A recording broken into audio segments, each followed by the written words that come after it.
Christophe, vous êtes médiateur professionnel, formé en hypnose ericksonienne et victimologie, et vous êtes l'auteur du livre Les schémas répétitifs aux éditions Larousse. Dans ce livre, vous décrivez différents types de schémas répétitifs, comment nous nous enfermons nous-mêmes dedans inconsciemment, et vous donnez également plusieurs pistes pour déconstruire tout cela et créer du nouveau. Alors, ma première question, déjà, qu'est-ce que c'est un schéma répétitif et comment le distinguer de la simple coïncidence? Alors, un schéma répétitif, c'est un scénario familier, en fait, qui va Mm. revenir de manière cyclique, en lien avec une ou plusieurs expériences passées. Et dans ce schéma répétitif, on va trouver des enjeux émotionnels assez puissants, assez forts. Ça a des conséquences, évidemment, sur notre vie, sur nos rencontres, sur notre bien-être, sur notre équilibre personnel. Voilà. Alors, ce qu'il faut dire, c'est que c'est un mécanisme qui n'est pas conscient ou très peu conscient, qui associe souvent un thème, un sujet, et puis qui est activé par des souvenirs, des processus mentaux, des croyances, des émotions. Alors, la répétition, en fait, elle est un peu partout dans la nature, hein. Quand on regarde le cycle des saisons, les battements de notre cœur, notre respiration, l'alternance de la veille, du sommeil, du jour, de la nuit, c'est sécurisant et c'est économique. La vie est complètement faite de répétitions. Les deux seules choses qu'on répète jamais, c'est les deux bouts du fil de notre existence, à savoir notre naissance et notre mort. Là-dessus, la vie a pas beaucoup d'humour, on va dire. Mais c'est vrai que la remise en scène systématique de ces scénarios, ça génère souvent de la souffrance, un sentiment d'impuissance, d'échec, d'incompréhension. Euh, alors, par rapport à votre question sur les coïncidences, c'est vrai que si on considère que chaque répétition du scénario, c'est une simple coïncidence, un coup du destin, quelque chose qui nous arrive comme ça, on va parler de synchronicité. Si on n'arrive pas à les relier entre elles, alors les signes, les petits signes que la vie nous envoie vont passer complètement inaperçus et on va se priver en fait de les repérer, de les explorer. C'est pour ça que dans le livre, je parle d'identifier ces moments d'exception dans lesquels le scénario, le schéma répétitif n'a pas fonctionné ou s'est montré moins actif, un peu moins prenant. Oui, Alors, je d'accord. crois que, voilà, c'est vrai que parfois, on perçoit quand même des signes quand on est dans un schéma de répétition. Alors, soit on voit vraiment clair, soit on voit rien du tout, soit on ressent que quelque chose se remet à jour, que quelque chose est en train de revenir, mais on n'arrive pas toujours bien à en saisir le sens et à relier l'ensemble des événements entre eux. Et à chaque fois, on essaie de se remettre en sécurité, en fait, de retrouver un équilibre, parce que c'est notre principe. Mm. Il faut essayer de conserver notre équilibre, et puis l'histoire se répète. Et alors, dans mon livre, j'associe à ces schémas de répétition la reproduction des différentes influences, déterminisme qui nous pilote, parce on n'est pas tout seul, en fait, avec notre problème. En fait, on est influencé par tout un environnement, par une éducation, par un milieu familial. Enfin, euh, voilà. Donc, on finit par créer des histoires que l'on nous raconte, parce que depuis notre plus tendre enfance, on nous donne des récits, on nous livre des récits, et puis il y a les histoires qu'on se raconte sur nous-mêmes. Et les deux mécanismes, s'inventer des histoires et essayer de leur trouver une cohérence dans le monde, et puis vivre avec des schémas répétitifs, en fait, ces deux mécanismes, ils se conjuguent et ils se renforcent mutuellement. Dans le livre, je cite la fameuse histoire des Dupont dans Tintin au pays de l'or noir. En fait, les Dupont sont poursuivis par une bande de rebelles armés et ils s'échappent et en fait, ils commencent à tourner sur leur propre trajectoire, à faire des boucles en fait, hein, puisque finalement, les schémas répétitifs, c'est une forme de vie en boucle. Et à un moment donné, il y a un signe qui pourrait leur permettre de s'apercevoir qu'ils sont en fait sur la même piste et puis qu'ils tournent en rond en permanence, c'est un bidon d'essence qui se retrouve au milieu de la route et ils se disent, chouette, un bidon d'essence, c'est super, on va le prendre, tant pis pour le pauvre gars qui l'a perdu et tant mieux pour nous. Et à ce moment-là, ils vont attacher ce bidon à l'arrière de la Jeep puisqu'ils sont dans une Jeep et ils s'aperçoivent qu'ils ont aussi perdu leur bidon. Et vous voyez, ces petits signes, là, ce petit signe aurait pu les mettre sur la voie. Ils auraient pu se dire, ah bah, on a perdu notre bidon et on est en train de tourner en rond dans une forme de répétition, un schéma de répétition. Mais il se raconte une histoire en se Ouais. disant qu'il y a de plus en plus de voitures, donc ils sont en train d'approcher d'une grande ville. Donc on a vraiment ce phénomène de boucle qui est très très très intéressant. Hmm. Est-ce que vous pouvez... Donc là, ce qu'on comprend un peu, c'est qu'effectivement, il faut arriver à avoir une forme de lucidité et de ne pas se raconter des histoires et que du coup, on répète toujours. Est-ce que vous pouvez nous donner quelques types de schémas répétitifs assez fréquents? Alors bon, il faut dire que ça touche à peu près tous les domaines de la vie, psychique, relationnelle, affective, professionnelle, matérielle. Mais le plus classique, c'est les relations amoureuses impossibles, hein. À chaque fois, on retombe toujours sur le même type de personne. On tombe dans le panneau à chaque nouvelle relation parce que on est attiré par une même personne et par des gens parfois qui finissent par nous trahir ou nous abandonner. Il y a ce type de schéma, il y a le schéma d'abandon dans l'enfance aussi, qui peut rendre une personne extrêmement jalouse. Je pense à un monsieur que j'ai rencontré qui, effectivement, avait des parents, ce qu'on appelle des parents girouettes, c'est-à-dire qui s'occupaient de lui à d'autres moments qui le laissaient tout seul. Voilà, ça a effectivement abouti plus tard dans sa vie personnelle, en fait, à avoir peur d'être abandonné à nouveau. Et du coup, il a mis en place un schéma d'abandon avec sa conjointe et il a été tellement jaloux, possessif que ça a fouillé les téléphones, enfin c'est du grand classique, hein, que sa compagne s'est sentie complètement étouffée et a fini par le quitter. C'est comme Mais ça en qu'on reproduit, c'est très intéressant ce que vous dites, qu'on reproduit sans le vouloir ce dont on a le plus peur. C'est qu'il avait tellement peur d'être abandonné qu'il l'a espionné, ben etc. Et oui, qu'au final, elle en pouvait plus, donc elle le quitte. C'est paradoxal, mais ouais. c'est paradoxal, mais c'est une constante dans les relations humaines, c'est que souvent on finit par obtenir exactement le contraire de ce qu'on cherche, de ce qu'on Ouais. voudrait. C'est-à-dire que à force de multiplier les photocopies et de refaire toujours la même chose, et bien finalement on obtient. Les mêmes euh, conséquences. eh ben voilà.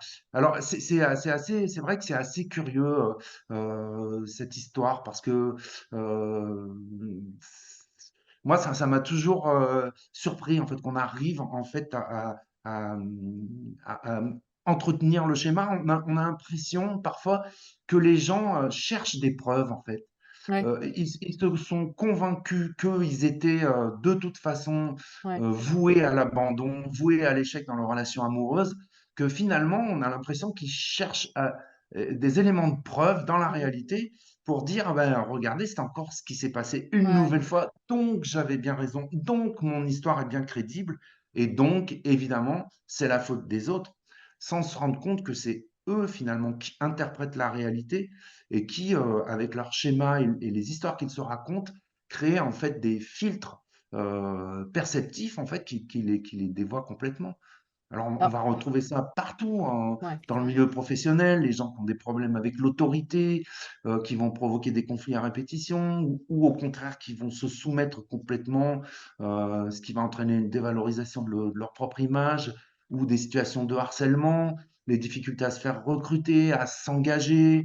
Enfin, ce qui est très étonnant aussi, c'est que parfois les personnes qui ont été blessées se mettent elles aussi à blesser les autres, c'est-à-dire qu'on s'aperçoit que ça se transmet de génération en génération. C'est les histoires de famille, c'est les conflits de loyauté, et toutes ces situations de répétition, on va les retrouver aussi évidemment dans tout ce qui est euh, addiction, consommation de pornographie, dépendance au sexe, à l'alcool, aux médicaments, tout ce qui concerne les accidents en chaîne, les trahisons, les échecs professionnels, les violences, les harcèlements, la manipulation, enfin bon, l'auto-sabotage, c'est quelque chose de... Donc les schémas de répétition, en fait, c'est quelque chose de Il y en très a très partout. fréquent Ouais. qui ne touche pas de façon semblable toutes les personnes, c'est-à-dire que certaines personnes n'entrent pas ou se rendent compte ou perçoivent qu'il y a quelque chose et agissent, et puis il y a des gens qui sont par contre plus sensibles à la chose. Alors, par contre, ce qu'il faut bien comprendre, ce que j'entends souvent parler de schémas de répétition négatifs. un schéma de répétition, il n'est jamais négatif. Au départ, il est là pour essayer de nous sauver la vie, pour maintenir notre équilibre. C'est-à-dire, j'ai été abandonné, j'ai été trahi, j'essaie de me protéger de ça. Donc, c'est une réaction qui est tout à fait saine et normale. C'est à partir du moment où il y a accumulation d'expériences qui se renouvellent, qui sont toujours à peu près les mêmes, toujours à peu près superposables, que là, on est entré dans quelque chose qui fait mal. Hmm. Alors, dans la première partie de votre livre, vous démontrez à quel point l'humain est influencé par ses croyances, donc vous en avez déjà parlé un petit peu, et vous citez notamment le philosophe Henri Bergson, donc je cite, «L'œil ne voit que ce que l'esprit est prêt à comprendre». Très intéressant. Est-ce que vous pouvez nous donner des exemples qui illustrent ça?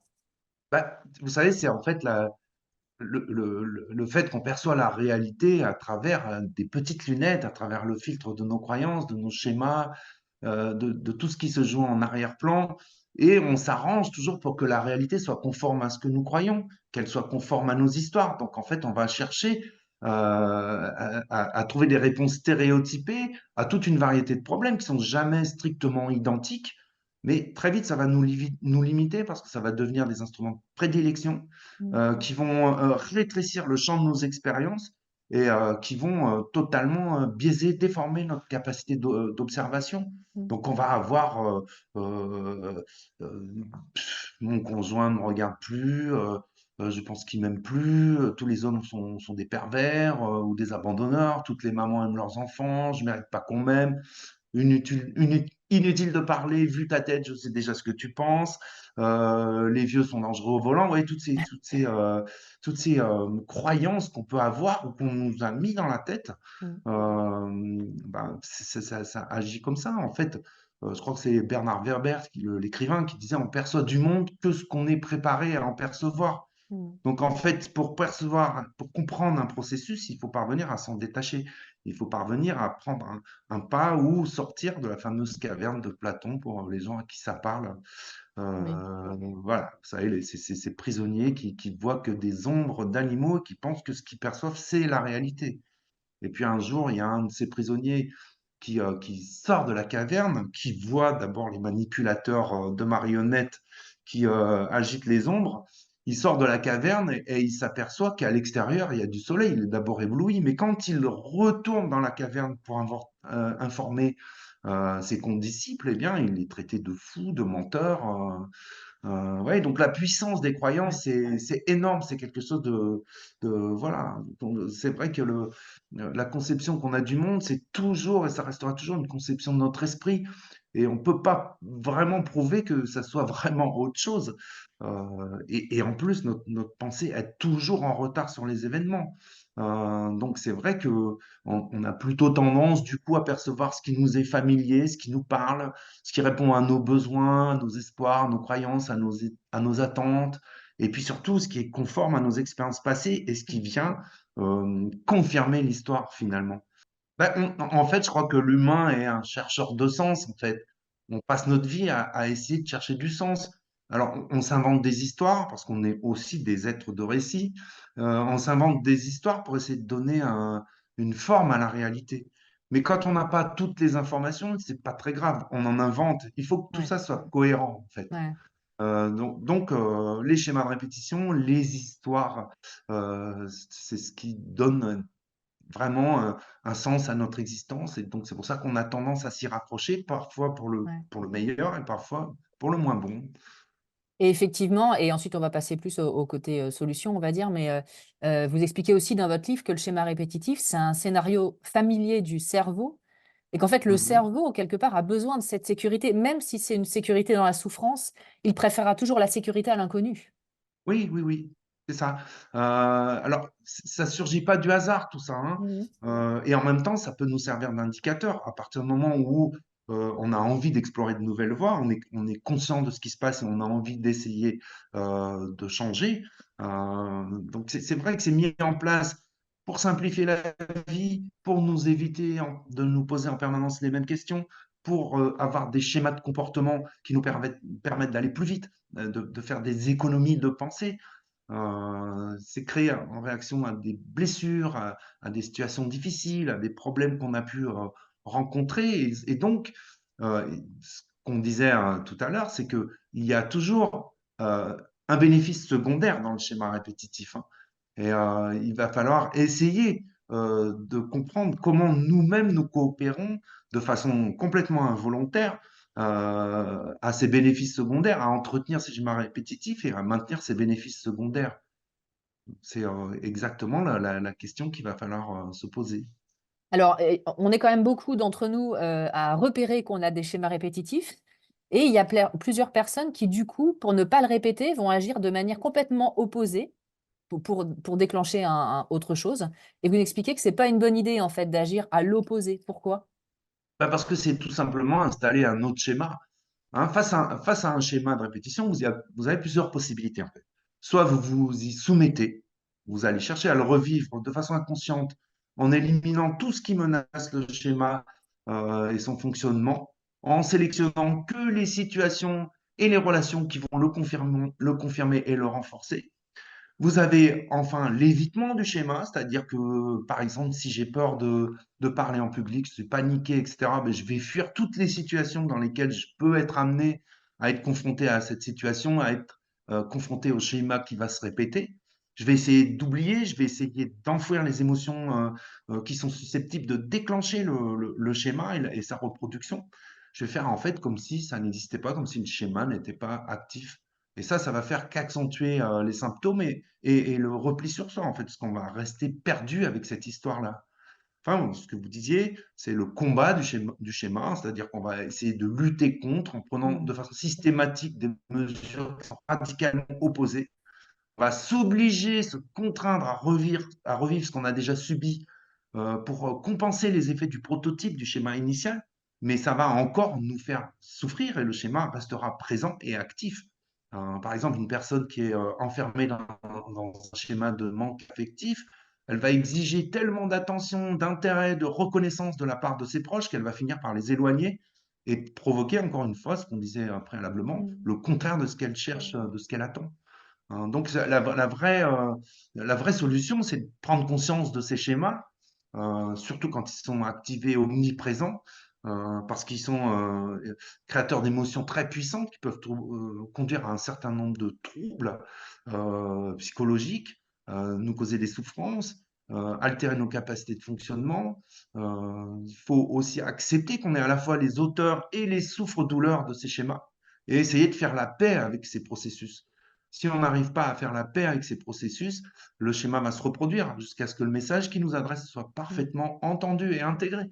C'est les petits clins d'œil de la vie, si vous voulez, où tant que l'émotion ne nous a pas complètement traversé, tant qu'on n'a pas pu aller au bout de cette histoire-là, eh bien, on va avoir des petits signes comme ça qui vont nous dire, tu n'as pas encore réglé, donc c'est finalement des opportunités Mm. même si c'est des passages qui sont difficiles et qu'il faut vivre, essayer de vivre sereinement. Alors justement, vous insistez sur l'imagination et l'espoir pour ne pas reproduire ces schémas répétitifs. Donc deux questions. Comment utiliser son imagination dans des situations, dans ces situations-là de schémas répétitifs? Et aussi, comment garder espoir? Je connais plein de personnes qui ont été déçues en amour pendant des années et qui disent, moi, plus jamais, j'arrête les hommes Oui, ou j'arrête oui, les femmes. Donc oui, comment on oui, garde oui. l'espoir aussi? Bah, écoutez, je crois que l'espoir et l'imagination, comme la curiosité, l'envie d'explorer, c'est des moteurs qui sont très puissants, mais c'est pas suffisant pour faire le travail de façon complète, hein. Surtout si le schéma répétitif ou l'histoire dure depuis très longtemps, donc c'est devenu une histoire dominante, plus ils sont ancrés, plus ils vont être compliqués et complexes à dénouer. Donc je pense que l'espoir, l'imagination, comme la curiosité, c'est des choses qui sont très bien, mais il va falloir aussi qu'on s'attelle à reconstituer la généalogie du problème, qu'on arrive à identifier les effets, les activités du problème, qu'est-ce que ça produit, quelles sont les intentions positives de départ, les avantages, les bénéfices secondaires dont on parlait tout à l'heure, à l'origine du schéma de répétition. Et puis enfin, ce que je propose dans le livre, c'est d'externaliser le problème. Parce que vous avez, grosso modo, en psychologie, vous avez deux visions. Une vision qui est davantage mentaliste, c'est la psychologie classique, et une vision qui est davantage matérialiste, c'est la vision de la psychologie sociale. C'est la fameuse question du philosophe Alain. Est-ce qu'on est heureux parce qu'on chante ou est-ce qu'on chante parce qu'on est heureux? La vision mentaliste, c'est je suis heureux, mon intériorité est dans la joie, donc je chante. L'intérieur exprime l'extérieur. Dans la vision matérialiste, on va plutôt considérer que c'est parce qu'on chante qu'on est heureux. Vous voyez, donc on va jouer là-dessus et c'est plutôt dans cette position-là que j'ai situé le livre, c'est-à-dire qu'on va plutôt privilégier l'action et dire le problème, on va essayer de faire en sorte, pour l'observer, on va essayer de faire en sorte de l'externaliser. Dans la psychologie classique, alors je schématise, c'est un peu caricatural peut-être, mais on va considérer que vous avez un problème à l'intérieur et qu'il faut faire une certaine sorte d'archéologie pour aller piocher tout ça et puis essayer de comprendre ce qui se joue à l'intérieur de soi. Dans l'autre vision, on va considérer que le problème, c'est pas moi. Je suis beaucoup plus grand, beaucoup plus riche que mon problème. Mon problème, je vais essayer de l'observer comme une chose extérieure. Je vais lui donner un nom, pas forcément un nom sympa. Je vais pas forcément être gentil avec lui. Je vais considérer qui me cause des soucis, des ennuis, et que j'ai besoin de le mettre de côté. Et je vais pouvoir l'observer finalement comme un petit personnage qui serait situé dans un coin de la pièce et qui va regarder le problème en action et qui va voir quelles sont ses méthodes, qui va voir comment il essaie de se nourrir et comment moi aussi j'essaie de le nourrir. Et qu'est-ce que je peux faire au-delà des bénéfices qu'il m'apporte, qu'est-ce que je peux faire pour cesser de l'alimenter, cesser de l'enrichir chaque jour. Vous auriez un exemple comme ça à nous donner pour comprendre concrètement ce que vous nous Alors, dites? par exemple, c'est l'histoire du pipi au lit pour certains enfants. Arriver à nommer le problème et arriver à le poser par écrit, hein, parce que c'est aussi un des outils que je propose, c'est-à-dire que pour se détacher d'une problématique, il n'y a rien de tel que l'écriture. Ça permet de prendre de la distance, de prendre du surplomb, d'avoir un côté méta comme ça, mais c'est valable à peu près pour tous les problèmes de jalousie, les problèmes affectifs. On peut considérer que on est atteint, touché par ce problème, mais dire je ne suis pas la jalousie, je ne Hmm. suis pas ce que mon problème est. Je suis beaucoup plus riche, beaucoup plus intéressant, beaucoup plus avec beaucoup plus de ressources que simplement cette espèce de truc qui me fait tourner en rond, qui me Mais propose une série de boucles. le fait de se dire ça et de l'écrire, en quoi ça nous aide à le dépasser? Bah, ça va permettre de reconstituer la généalogie du problème. Ça va permettre de trouver, par exemple, des éléments, des éléments où le problème n'a pas fonctionné comme d'habitude, parce que toutes les situations sont singulières. Donc, dire qu'un schéma de répétition, c'est les répétitions qui sont strictement identiques dans chaque situation, c'est complètement faux. Hmm. C'est Héraclite, je crois, qui disait, on ne se baigne pas deux fois dans le même fleuve, donc, puisque l'eau, évidemment, coule, et évidemment, le fleuve est chaque fois un peu différent en fonction des jours, des saisons. Donc, toutes les histoires sont singulières. Donc, on va essayer de trouver des moments d'exception. C'est-à-dire D'accord, de trouver des moments où la jalousie, finalement, tiens, là, elle s'est pas pas tellement manifesté. exprimée. Hmm. Ma femme a souri ou mon compagnon a souri à quelqu'un et là, ben, finalement, je suis pas allé regarder dans son téléphone ou ça m'a pas touché plus que ça ou je lui fais confiance. Donc, ça nous montre ces moments d'exception, en fait, qu'on est capable d'autres choses, qu'on est capable Hmm. de nourrir d'autres histoires et qu'on est capable finalement de freiner un peu ces boucles qui nous atteignent tout le temps. Hmm. Vous parlez des, pardon, vous parlez des valeurs comme point de repère qu'on peut avoir dans des situations qui se révèlent compliquées pour nous, dans ces schémas répétitifs. Donc, déjà, qu'est-ce que Mhm. vous entendez par valeur et comment utiliser nos valeurs? En quoi elles peuvent nous aider justement à sortir de ces schémas répétitifs? Alors, les valeurs, c'est ce qui nous construit, hein, et on a tous un certain nombre de valeurs, des choses qui sont importantes pour nous, des valeurs humanistes, l'amour, l'amitié, le travail, l'effort, la confiance. Enfin, vous voyez, c'est des mots comme ça qui sont classés. On parle pas des valeurs comme l'argent ou les biens matériels. Mais ce qu'il faut comprendre, c'est que nos schémas répétitifs et nos récits dominants, surchargés par les problèmes, en fait, ils vont souvent à l'encontre de nos valeurs Mm. et ils abaissent du coup l'estime qu'on a pour soi-même. Donc, s'accorder sur nos valeurs, comprendre quelles sont nos valeurs. Et dans le livre, je propose d'ailleurs un certain nombre d'exercices pour faire le point là-dessus. Il faut comprendre qu'avoir une bonne estime de soi, c'est vivre en accord avec ses valeurs et s'engager dans des histoires qui prennent en compte ce qui est essentiel dans notre vie. C'est ça, en fait, les valeurs, ce qui est le plus Mhm. important pour nous.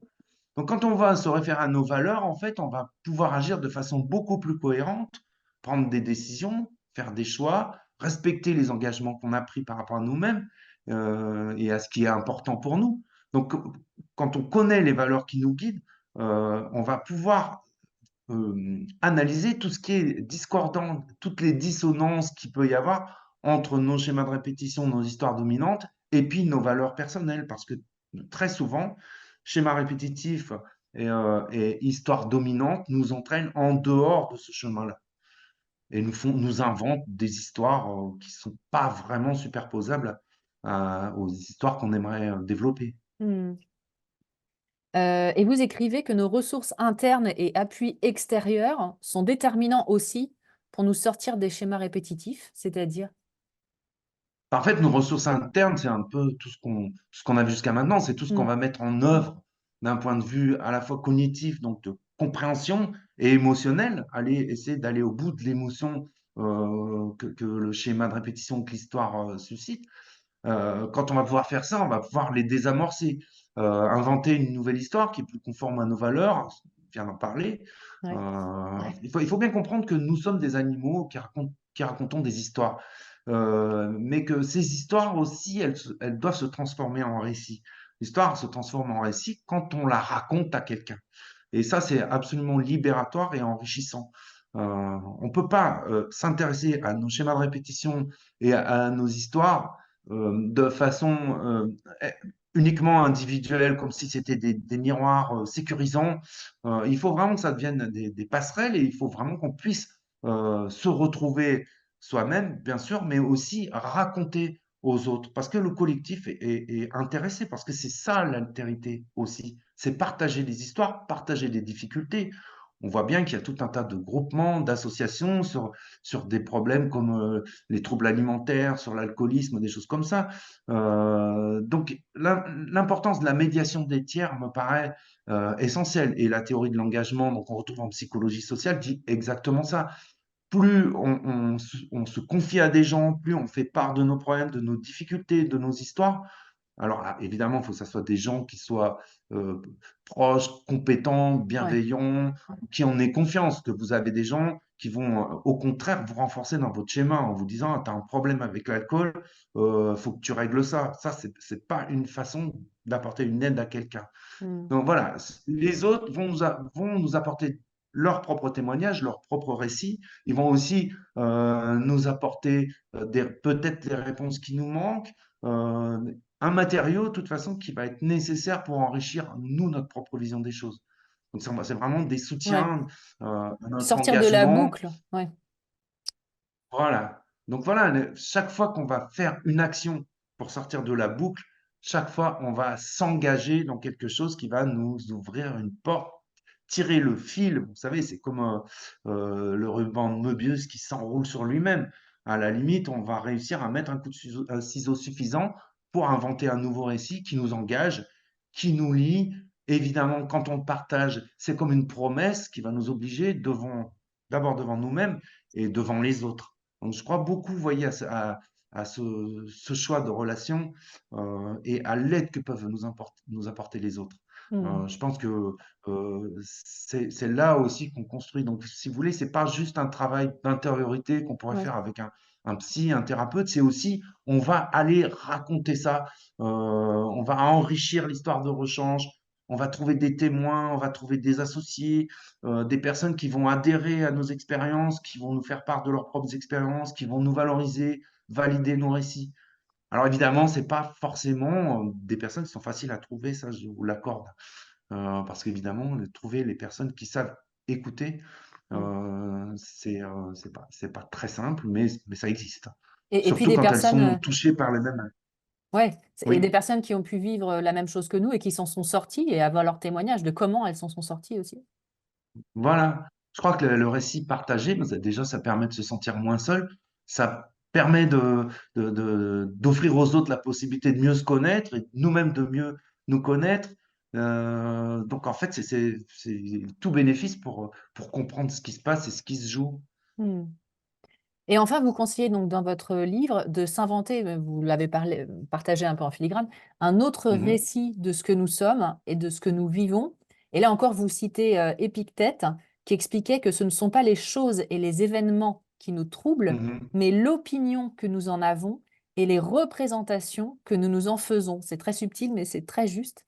Alors, comment on peut arriver à se penser différemment sans basculer pour autant vers un personnage inatteignable qui serait trop éloigné de nous? Il y a une espèce d'équilibre à atteindre, j'imagine. Oui, bah oui, oui, il ne s'agit pas de devenir schizophrène. C'est ça. Et effectivement, bon, ça, la formule d'Épictète, en fait, ça rejoint ce qu'on a dit sur les croyances, sur les jugements, sur les idées reçues, sur enfin, les poncifs, enfin toutes les histoires qu'on a pu nous raconter, et on nous en raconte, et que ça soit dans le milieu de la pub, on est complètement submergé de narratifs. Alors, il y a nos propres narratifs, il y a ceux qu'on a reçus au cours de notre éducation, il y a ceux qu'on nous assène médiatiquement ou ailleurs. Enfin bon, voilà. Donc, donc vous disiez effectivement s'inventer un autre récit de qui nous sommes et de ce que nous vivons. Je pense que c'est pas exactement ça. Je pense que c'est plutôt des récits qui soient plus conformes à la personne qu'on est Hmm. et qu'on arrive à s'extraire des schémas, des récits contraignants parce qu'ils produisent des émotions désagréables pour essayer de clarifier le passé, de faire un peu là, effectivement voir comment ils sont arrivés là, leur genèse un peu étendre le périmètre de nos expériences, nous projeter dans des nouvelles situations. Je crois on n'est pas résumable à nos histoires, à nos récits ou à nos schémas. Nous sommes beaucoup plus grands, encore une fois, riches que ça. Alors, il va plutôt s'agir de les laisser s'éloigner et puis d'élargir de nouvelles histoires, d'enrichir de nouvelles histoires avec euh, de nouvelles ressources, de nouvelles expériences, au lieu de rester, si vous voulez, toujours cloisonné dans des choses qui tournent sur elles-mêmes. Et je crois qu'il faut se confronter à ça. C'est l'écrivain Pavès qui disait on ne se libère pas d'une chose en l'évitant, mais en la traversant. Donc je crois que les expériences du passé ne sont pas des punitions, en fait, mais c'est des expériences et des petits coups de pouce de la vie pour nous dire sors de ça. Hmm. Alors évidemment, il faut être en mesure de faire preuve de courage si on veut renouer avec sa propre liberté, mais c'est prendre un risque majeur, c'est ce que je dis à la fin du livre, celui de retrouver une vie pleinement vivante. Eh ben, merci à vous. Et puis donc, bah, j'encourage les gens à aller lire votre livre, hein, Les schémas répétitifs aux éditions Ouais. Larousse.